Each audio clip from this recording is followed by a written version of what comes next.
So guys, ito ang aming ulam. Pork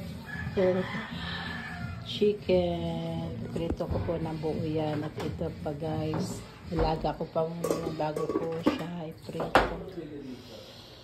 Ayan. Kasi guys, ngayon ay Sabado. Walang office ang mga anak ko. Kaya ito, nagluto ako ng gusto nila.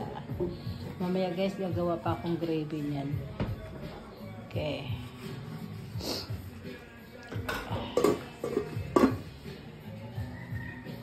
Aray ko. Kaya mo, tabi dyan. Ayan ka na naman eh.